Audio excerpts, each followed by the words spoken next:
2 ದಿವಸದಿಂದ ಗಮನಿಸಿದ್ದೇನೆ.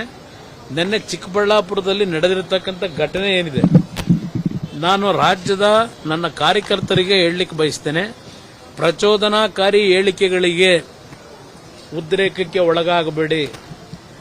ಇದು ಒಂದು ಗುಂಪೇ ಇದೆ, ಉದ್ರೇಕಕ್ಕೆ ಒಳಪಡಿಸಿ ಅವರ ರಾಜಕೀಯ ಬೆಳೆ ಬೇಯಿಸ್ಕೋಬೇಕು ಅಂತ ಹೇಳಿ.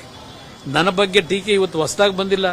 ನಮ್ಮ ಕುಟುಂಬದ ಬಗ್ಗೆ, ದೇವೇಗೌಡರ ಬಗ್ಗೆ ಇದೇನು ಹೊಸದಾಗಿ ಟೀಕೆ ಮಾಡ್ತಕ್ಕಂಥದ್ದಲ್ಲ. ಇದು ನಡೀತಾ ಇದೆ, 50-60 ವರ್ಷಗಳಿಂದ ನಡೀತಾ ಇದೆ.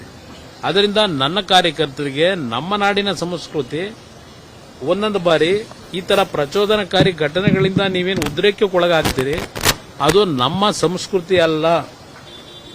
ಚಪ್ಪಲಿ ತೂರ್ತಕ್ಕಂಥದ್ದು, ಯಾವುದೇ ರೀತಿಯಲ್ಲಿ ಧಿಕ್ಕಾರಕ್ಕೆ ಹೋಗೋದು ಬೇಕಿಲ್ಲ. ಜನ ತೀರ್ಮಾನ ಮಾಡ್ತಾರೆ.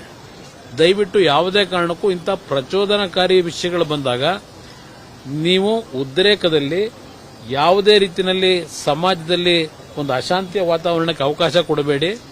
ಅದು ಏನೋ ನಿನ್ನೆ ನಡೆದಂಥ ಘಟನೆ ಏನಿದೆ, ನನ್ನ ಕಾರ್ಯಕರ್ತರಿಗೆ ಮತ್ತೊಮ್ಮೆ ಮನವಿ ಮಾಡೋದು ನಮ್ಮ ಮಾಧ್ಯಮದ ಮುಖಾಂತರ, ಇಂಥ ಒಂದು ಸಂದರ್ಭಗಳಲ್ಲಿ ನೀವು ಸ್ವಲ್ಪ ಮಾನಸಿಕವಾಗಿ ಒಂದು ಒಳ್ಳೆಯ ರೀತಿಯಲ್ಲಿ, ಶಾಂತ ರೀತಿಯಲ್ಲಿ, ಸಮಚಿತ್ತ ಭಾವದಿಂದ ಇವತ್ತು ತಾವು ಇಂಥ ವಿಷಯಗಳ ಸಂದರ್ಭದಲ್ಲಿ ನಿಮ್ಮ ನಡವಳಿಕೆ ಇರಬೇಕು ಅಂತಕ್ಕಂಥದ್ದನ್ನ ನನ್ನ ಎಲ್ಲಾ ಕಾರ್ಯಕರ್ತರಿಗೆ ಮನವಿ ಮಾಡ್ತೀನಿ.